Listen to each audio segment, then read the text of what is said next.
राधा राधा क्यों जप रहे थे राधा राधा के इसलिए जप रहे थे कि भगवान भक्त को भजते हैं और भक्त भगवान को भजता है। लेकिन आप स्वाभाविक है जितना हमें याद करेंगे उतना हम भी आपको याद करेंगे।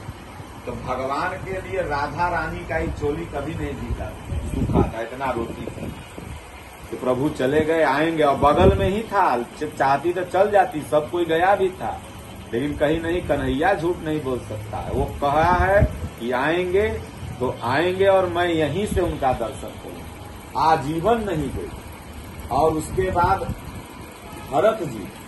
भरत जी इतना बड़ा राज्य पाए थे, लेकिन राम राम राम राम जपते हुए तो नंगे पांव सुने कि भगवान यहाँ से नंगे गए हैं, तो भरत जी कह रहे हैं कि मैं भी नंगा जाऊंगा। और नंगा जाना तो कम है, सिर भर जाऊं उचित अस मोरा, असबते सेवक धर्म कठोरा। अगर सिर के बल भी चल के जाऊं तो भी कम रहेगा कि मेरे प्रभु मेरे चलते नंगे पांव गए।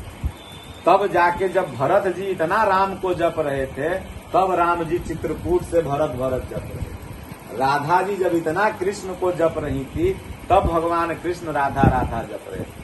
तो जब राधा राधा जपे तो और जो पटरानियां थी उनको गुस्सा बढ़ता था। तो नारद जी एक बार आए तो सब मिलकर के तीनों सत्यभामा रूपमणि जितनी पटरानी थी गए, बताइए हम लोग को तो भजबे नहीं करते हैं, जब देखा तो राधा राधा। तो भगवान कृष्ण कहे भाई इन लोग को शंका तो दूर करना है। तो भगवान कृष्ण जुटहू कहे भाई नाटक तो जिंदगी भर किए थे, तो ऐसा कांपे लगे, घन घन घन कहे नारद हमको तो बुखार चढ़ गया, वैद्य बुलाओ, दवाई बुलाओ, डॉक्टर बुलाओ। तो नारद जी सबको बुला के लाए। तो ये वो वैद्य आया तो कहा कि इनका तो कुछ रोग ही नहीं है। और भगवान कृष्ण खूब कांपे। तो नारद जी कहे प्रभु अपना आपको रोग है तो आपन तेज समारोह आप तीनों लोग हाथ से कांपे, आप ही दवा बता दीजिए इसका। तो भगवान कहे देखो अगर जो हमारा सबसे प्रिय है अपने लात से कचर के हमको अगर धूली दे देगा न, और वही धूल अगर देह में लगा लेंगे तो हमको बीमारी ठीक हो जाएगा। तो नारद जी कहे सत्यभामा को, रूपमणि को, जामवंती को कि भाई आप लोग थोड़ा खड़ी हो जाइए, धूलिया रगड़ दीजिए, हम भगवान को लगा। भगवान कृष्ण के हमर गोड़ के लाते के धूल लगेगा, हम नहीं करेंगे न करेंगे। तो भगवान कृष्ण कहे चल जाओ, राधा रानी बरसाना में है, उनसे कहो। तो आए यहाँ पर तो राधा रानी को बताए। तो राधा रानी ने कहा कि अगर मेरा प्राण भी भगवान को लग जाए और अगर वो ठीक हो जाते हैं तो धूल देने में क्या है। तुरंत अपना कचर भी लाते से एक बोरिया आधा मन नारद जी माथा पर लादे। जिंदगी भर तो बीड़ा धोए थे, पसीना हो गया द्वारिका जाते जाते। आके घर बिगाड़ देते थे कभी न कभी नारद जी कृष्ण भगवान का।